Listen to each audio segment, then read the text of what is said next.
5 lessons from the Super Bowl you can use to win in your travel business. 112.2 million people. Yes, watch and if you're watching any part of it, they were showing people from all over the world, right, watching it. Right. So some of you who just said you watched all of it, some of you were there for the halftime show. They had Usher on there. Usher. And the Super Bowl is one of the most watched events of the entire year on TV. Yeah. And so it's time now that we've all, at least some of us have watched most of it or some of it. I want to go through some lessons we can learn from the teams that are in the Super Bowl, because winning, really being successful in life and business, whether it's sports or business, there's similar themes and behaviors that we do to have success. Number one, leadership. When you look at the two teams, that San Francisco 49ers are run by Kyle Shanahan, whose dad was a famous coach who had also won Super Bowls, Mike Shanahan. And matter of fact, the Dolphins played against Mike in the Super Bowl, or not in a playoff game, and lost to go to the Super Bowl. And and then, of course, the Chiefs are led by Andy Reid, who won Super Bowls with the Philadelphia Eagles. And Andy Reid now just won his second Super Bowl in a row and his third Super Bowl with the Chiefs. And so both of these men and these teams are led by great leaders. Intelligent, organized. And so I do realize, though, in your travel business, you are the leader, right? Most of you are the leader in your travel business. You don't necessarily you are leading yourself, but you really need to have good leadership decisions that you're making over yourself and your business all the time. Most of the most successful people that I know or that we've read about, they read leadership books. So I'm going to give you some book recommendations that I think are good to read for success. If you're looking for one, if you want to read a couple of these leadership books this year, here are some. All right, the first book, Good to Great: Why Some Companies Make the Leap and Others Don't, by Jim Collins. I recommend that book. That's one of the top books for business success and leadership. This is Start With Why by Simon Sinek. Another good one. Extreme Ownership by Jocko Willink and Leif Babin. And very famous, The 7 Habits of Highly Effective People by Stephen Covey. So one thing that I've always said to myself in life is that if I can't lead myself, I can't lead anyone else.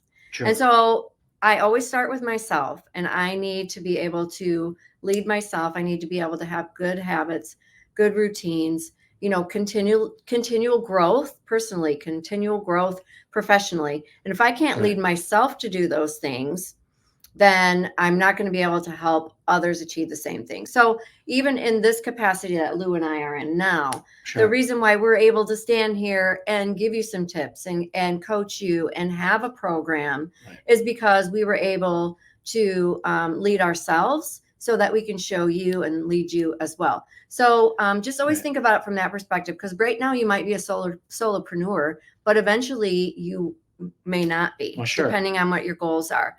Second is having a strategy. In all honesty, both coaching staffs of the Chiefs and 49ers, they both, last night when you watched the Super Bowl, both of those teams had great strategy that they were able to devise. Now, they had 2 weeks. Like after the last game, they had 2 weeks to prepare. So they should have had some good strategy, because when you have when I was a teacher, preparation was a big deal. And you need time to prepare. So it's neat that the Super Bowl teams get these 2 weeks. But you could tell that both teams were well prepared. They had good strategy on how they were going to score against what the other team was doing. Strategy. And just like in our business, in our romance travel businesses, we have got to have good strategies on how to make sure that we are running our businesses profitably, right? We need to have strategies for lead generation. We need to make sure we're having strategies for efficient booking people, having automations that we need in place. That when we first started our business, that was an area where we really struggled, to be honest, with strategy, because we didn't have a strategy. We literally allowed all these ideas that you constantly see, like, oh, so-and-so is doing this, so I need to start doing that. Oh, I need this software over here because it's going to help me with XYZ.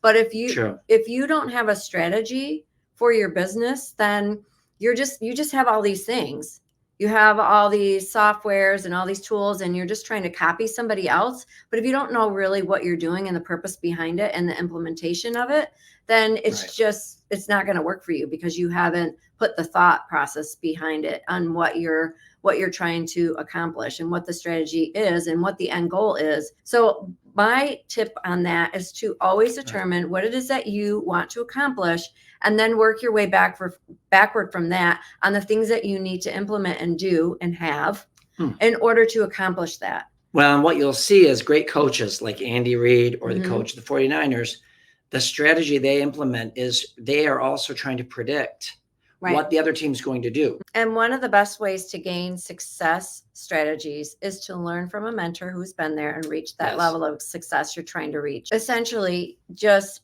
really think about it like, if you're wanting to be in a certain space, certain level in your business and generating a certain amount of money, maybe your ultimate goal is to leave your 9-to-5. So know you need to be generating X amount of dollars consistently. So, but you don't want to follow the main thing about this is, like, literally, you don't want to follow somebody who hasn't already accomplished that goal.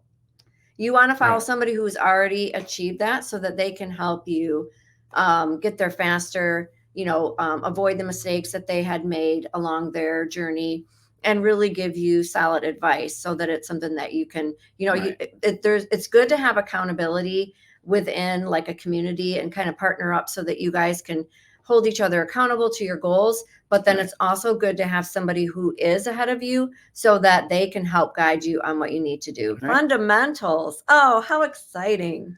Well, winning organizations, they practice the fundamentals. So in football, you can bet that the Chiefs and the 49ers, they practice tackling, catching.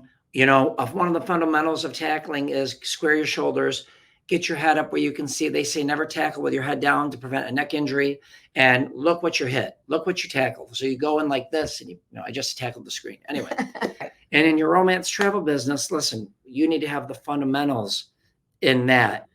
All right. One of the best fundamentals you need to have is have your client booking funnel built and published. Yeah. Right. And part of that booking funnel is, again, making your website look the part. I think having website is important in today's society, in today's marketplace as a travel professional, because it's a lot of competition, and people want to know you're real. People doing your blogs, having a lead magnet, having your email sequences or your nurture campaign, all of those types of things. And then your consultation process set up. Just, you want to have your fundamentals, right? You want to make sure that you're really sound on certain things. Being sound, knowing how to match properties to clients, right? Finding the right match of a property for someone's trip that they want. That's a fundamental of a travel professional. Knowing what to do when a lead comes in. Yes. What is your process for that? That's a fundamental. Knowing how to respond to the questions that they have, knowing how to invoice, having a contract, having a list of services. You've got to have those processes in place. Those are like your foundation. Those are your fundamentals that you need to, because then what happens is, if you don't have those, then you panic when things are happening and you don't know how to respond. And then you could, especially with a lead, if you don't act fast enough, you could lose that lead. Right. Doing boring things that are fundamental sometimes is just worth it for your income.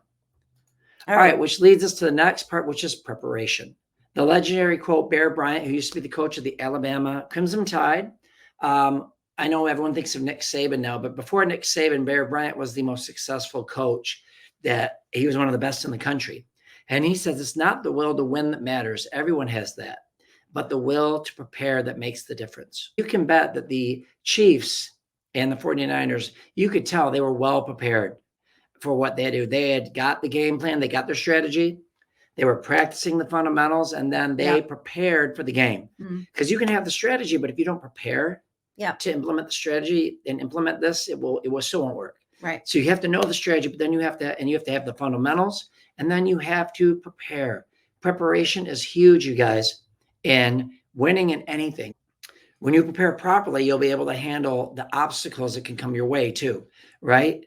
With success instead of failure, or having some kind of major setback. Right. It's important to prepare for what could happen And I understand there's fundamental, all this goes together, right? All these are, they all fit on top of each other. But preparing, once you know your strategy, once you know the fundamentals and you're practicing those things, now you prepare, you use preparation, take the things that you know you need to do, prepare in advance for success, Right. prepare in advance for what could go wrong. And you're going to be more productive too, because if you don't prepare, like, then you're going to waste time and you're going to be putting out fires that are unnecessary. And you're going to feel like you worked all day long and literally accomplished nothing. So preparation time is not wasted time. It's not time taken from you. It's time that is used for you. It's time used for your advantage, right? So, every single day, that's where, like Lou had talked about, like having that meeting with yourself. Maybe once a week, your meeting is for what you've got going on for the week. But then every day you also are preparing for what are the things that are most important that I need to get done today. And, but then you also have, your time in there that you didn't, that where things come up. So you always prepare your day in a way where it's like, okay, I know that things are going to come up. I know that there's going to be stuff that I'm not expecting. So I'm going to, giving that room in between, that cushion time as well. All right. And one last success tip is grit and resilience. You have to have grit and resilience in not just your romance travel business, but in any successful endeavor, business. You need to have some grit and resilience. For example, last night, the game went so many different directions. At first, the 49ers were up 10-0, and the Chiefs had fumbled the ball twice in the first half. Well, the Chiefs could have said, we're already down by 10 points. This isn't going. We just fumbled it twice. We didn't write. This isn't how we practice. This isn't our strategy. We're not supposed to fumble. Things were not going the Chiefs' way at first, and they were not playing very well. And they could have just mailed it in. Obviously, they didn't do that. The Chiefs decided to make adjustments. They didn't panic, right? When things don't go our way, we don't panic. We make adjustments. Good. These football teams both had. Then the Chiefs came back, and they were taking the lead on the 49ers. But I think grit and resilience starts here. You have to have a winning mindset before you do anything. You can't, and you can't allow past failures to determine your future success.